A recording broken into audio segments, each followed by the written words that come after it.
This video will be 5 homebrew stat blocks for D&D, and while that is not a new concept for the channel, it will be the first departure from Deep Rock Galactic in terms of homebrew stat blocks for me. Now, something that was made immediately apparent to me as I made these Bloodborne stat blocks was how basic most enemy movesets are in Bloodborne. The attacks don't feel basic when playing the game, but when you actually stop and look without the fear of losing blood echoes, you notice that 90% of attacks are slashes or kicks, sometimes a grab. These simple attacks make sense in the context of a game all about dodging and telegraphed attacks, but if I'm going to make a D&D stat block out of them, it needs to be unique in some way. I don't want to look at my stat blocks and think, well, that's just this D&D monster or this D&D monster, but with extra steps. So this is to say that these stat blocks were a challenge. So if you do like them, let me know by leaving a like on the video. Now let's dig into the stat blocks, starting with lowest challenge rating first and moving up from there. First up is the Brainsucker. The Brainsucker is a tentacle-faced monster, not too dissimilar from D&D's own Mind Flayer. The Brainsuckers in Bloodborne have one main purpose, and that is to grab you and extract insight directly from your skull. So the stat block I've made is going to be somewhat like baby Mind Flayer. Notable things about the Brainsucker is that it is a medium aberration, it has a 14 armor class and 45 hit points. It has psychic damage resistance and telepathy, but the Brainsucker also has magic resistance and some innate spellcasting, allowing it to cast Charm Person, Disguise Self, and Sleep at will. It can also once per day cast Invisibility, Darkness, and Confusion. It also has one new feature here, and that is Insightful. This feature allows the Brainsucker to spend the insight that it extracts from other creatures on some high-level spells, and ignore the material components. For 10 insight, it can cast Modify Memory. For 15 insight, it can cast Mirage Arcane. And for 20 insight, it can cast Simulacrum. Now, before I elaborate on these things, let's first get through its abilities and figure out how exactly it gets the insight. The Brainsucker can make an Eldritch Blast multi-attack, or it can make an Eldritch Grasp attack. The Eldritch Grasp forces 3 creatures to make wisdom saves or be restrained.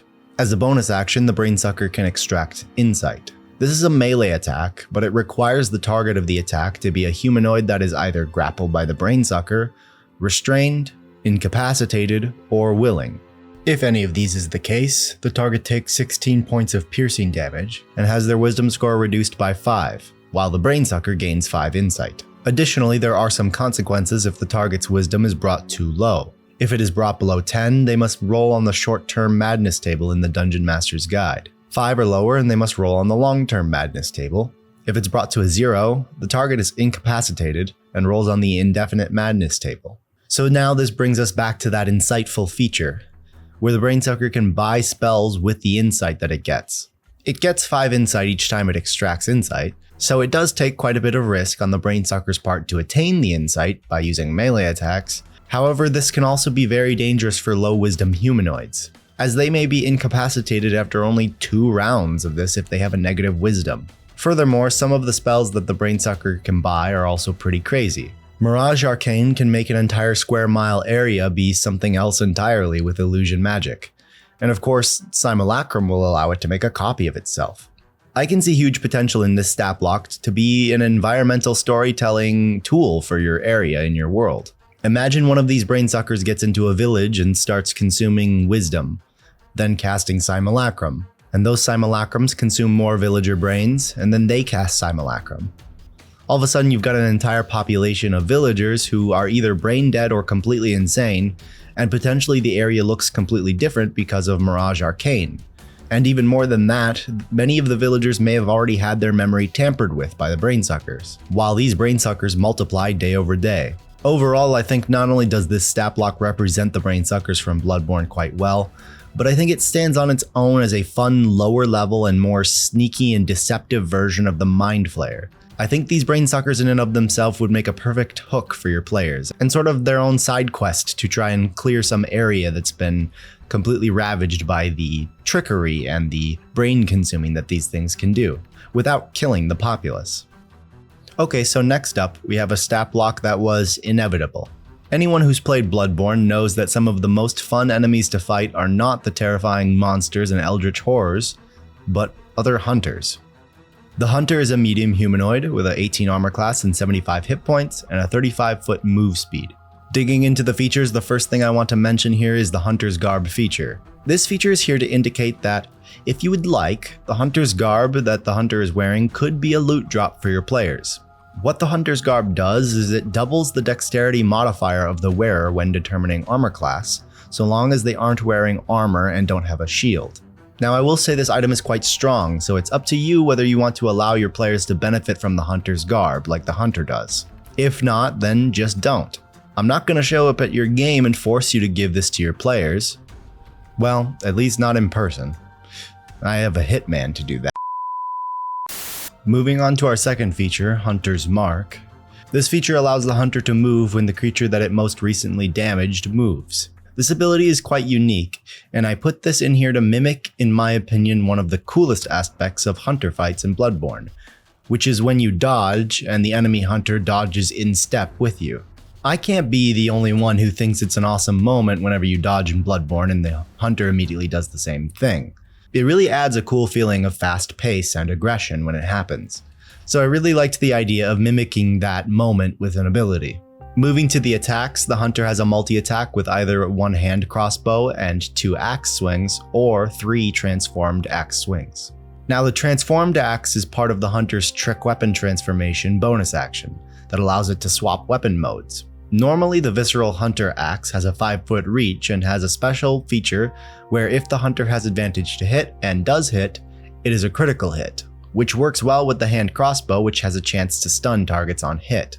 While the Hunter can transform the axe as a bonus action, and doing so means he won't have access to his crossbow part of his multi-attack, but the transformed axe has a 10-foot reach, and any creatures that are within 5 feet of the targeted creature and within 10 feet of the Hunter have a chance to also be hit by the attack. This means that the transformed axe is in some sense an AoE weapon, with an attack that almost functions as a cone attack.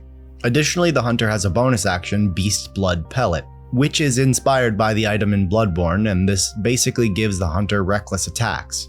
But it also doubles the damage that the Hunter can do, while also making the Hunter vulnerable to bludgeoning, piercing, and slashing damage. Finally, the Hunter has a Rallying Strike reaction, which acts as the rally mechanic from Bloodborne, allowing the Hunter to heal by attacking when they take damage. Now, I don't actually think the Hunter enemies got to make use of the rally mechanic in Bloodborne, but I figure why not let them in D&D? It's more fun that way. Now, moving to the next stat block, I know I said I would go in order of challenge rating, but the next 2 enemies are only 1 CR off of each other, and it does make sense to reverse their order, so that's what I'm gonna do. Blame past me who is writing this script for not thinking ahead. The next stat block is the Snatcher. This enemy is scattered around Yharnam and can be fairly dangerous, but what's really special about him is that if he kills you in the game, he puts you in his bag he carries around and brings you to a prison. Why he does this, I'm not exactly sure. Maybe he thinks it's funny or something. You can probably just email VatiVidya and ask him, I'm sure he won't mind. So looking at the stat block, the Snatcher is a large humanoid with a 13 armor class and 157 hit points. His first feature, Maddening Aura, gives him an increase to his attack radius, as well as some passive psychic damage in a radius around him. This only occurs when he has less than half of his hit points. But what's really unique is the second feature that the Snatcher has, Snatcher's Bag. This large sack that the Snatcher carries has a gate inside of it to a prison, kinda like a bag of holding, except it's a one-way trip. This gate can lead anywhere you want, but places I recommend are the Abyss, Shadowfell, Pandemonium, or the Far Realm. I mainly recommended these places because the Snatcher is just kind of a creepy guy, and that seems like a place he'd be from. Now, the Snatcher can place a large or smaller incapacitated creature into the bag, but also has some abilities that we'll get into later that can help with that.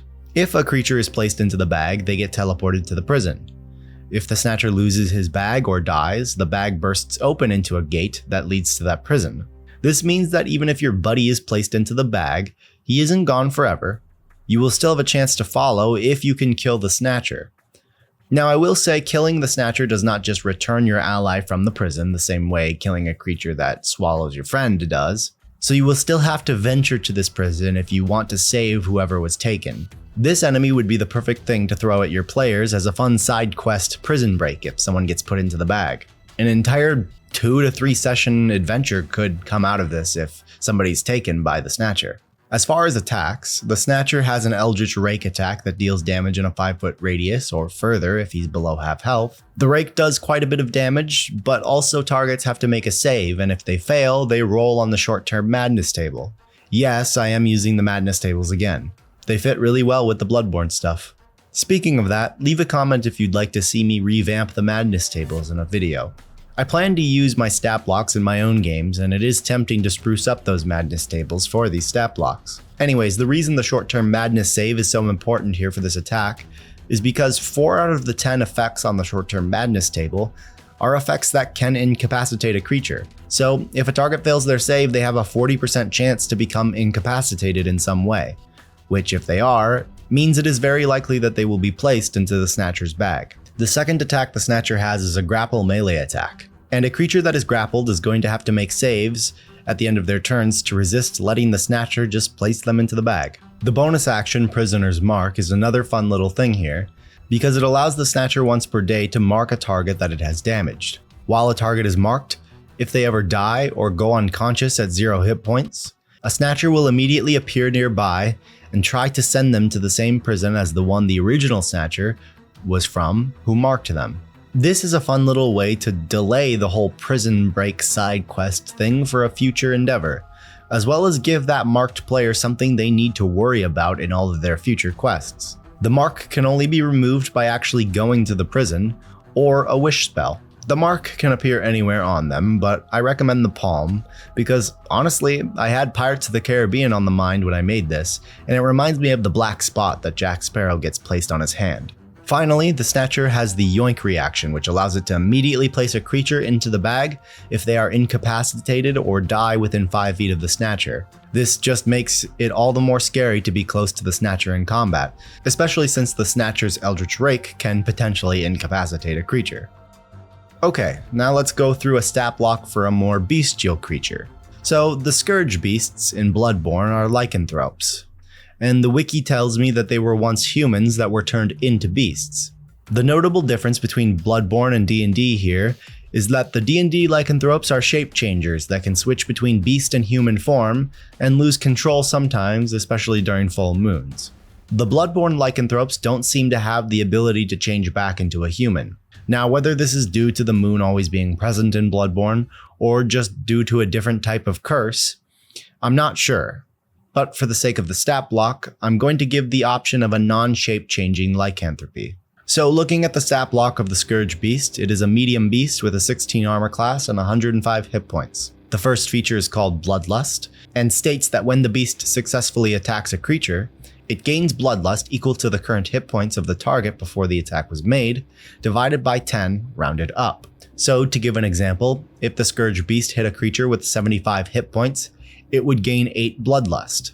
One big caveat of this ability being that creatures with no blood don't give Bloodlust.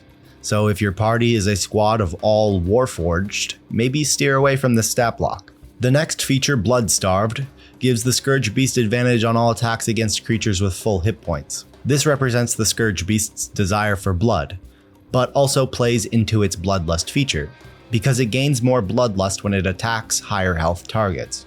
The Scourge Beast also has Empowering Ichor, which allows it to consume all of its Bloodlust at the start of its turn. When it does this, it heals for hit points equal to the Bloodlust it consumed, up to a max of 20, and it also gains an extra attack for each 10th point of Bloodlust consumed, up to a max of 2 extra attacks.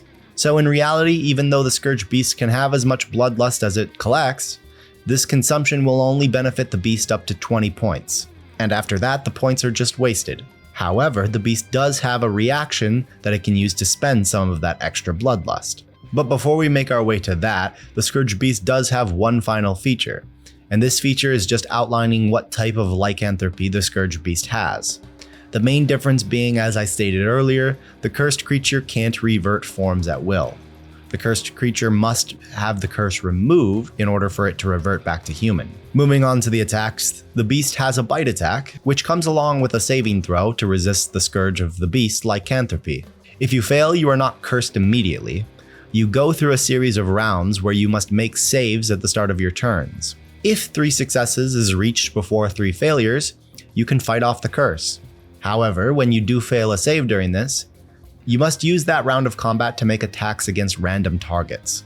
Now, you may still end up attacking an enemy through luck, but still this can be quite dangerous. If you are cursed, you turn into a Scourge Beast. However, I did not give a specific time frame in which you transform. I'll leave that up to you as the DM to determine what works best for your table. The Scourge Beast also makes 2 blood-tinged claw attacks along with its bite, or more than 2 depending on how much bloodlust it consumes. And lastly, the beast has a bonus action, Blood Pack, which allows it to spend bloodlust to heal nearby allies and give them bloodlust. Now, even if the ally isn't a Scourge Beast, you could still give them bloodlust if you think it fits the creature, but all 5 points of bloodlust is going to do for a random creature is heal them for 5 hit points at the start of their turn. Okay, so that is the 4 stat blocks down with 1 final stat block to cover. Now, I pushed the Scourge Beast back to 4th because it shares a lot in common with the next enemy. So let's dive into the stats for our final monster, the Cleric Beast. The Cleric Beast is a huge beast with 19 armor class and 250 hit points. It is also a legendary creature. It has 4 features, 3 of which are the same Bloodlust, Empowering Ichor, and Scourge of the Beast features from the Scourge Beast. However, notably the Empowering Ichor now maxes out at 30 points of healing and 3 extra attacks. Additionally, the Cleric Beast has a new feature called Curse of the Old Blood. If a creature fails its save against the Blood-Tinged Claw attacks of the Cleric Beast, it will be cursed. The cursed creature can't maintain concentration on spells, and if the creature makes more than 1 attack in a turn, they have to make a saving throw for each extra attack. And on any failures, the attack is directed at a random target. And notably, this random target can even be a creature that they have the movement to reach. The Cleric Beast can make 2 Blood-Tinged Claw attacks, which can apply the Curse of the Old Blood, but the Cleric Beast can also make a Frenzied Slam, which deals 27 points of bludgeoning damage in a 20-foot radius on a failed save. The Cleric Beast can also spend 10 points of Bloodlust to double the radius of this slam to 40 feet. The Cleric Beast has 3 legendary actions, the first being Channel Bloodlust, which allows the Cleric Beast to spend 5 points of Bloodlust to attempt to frighten a creature. Grab and Spike allows the Cleric Beast to grapple a creature and then throw them 30 feet away. And finally, Nightmare Howl, which costs 2 legendary actions, allows the Cleric Beast to scream into the sky, causing any creatures with the Curse of the Old Blood to target their next attack at a random creature other than the Cleric Beast, on a failed saving throw. All in all, I do feel this is a good conversion of the Cleric Beast from Bloodborne, and is kind of like my Scourge Beast stat block on steroids. So, the Scourge Beast would definitely be a good enemy to foreshadow this boss when using these stat blocks in your game. So that was all my Bloodborne monsters for this video. If you liked these, let me know in the comments. I really enjoyed making these, and I undoubtedly will be using them in my own games. Anyways, thanks for watching, and I'll see you guys in Yharnam.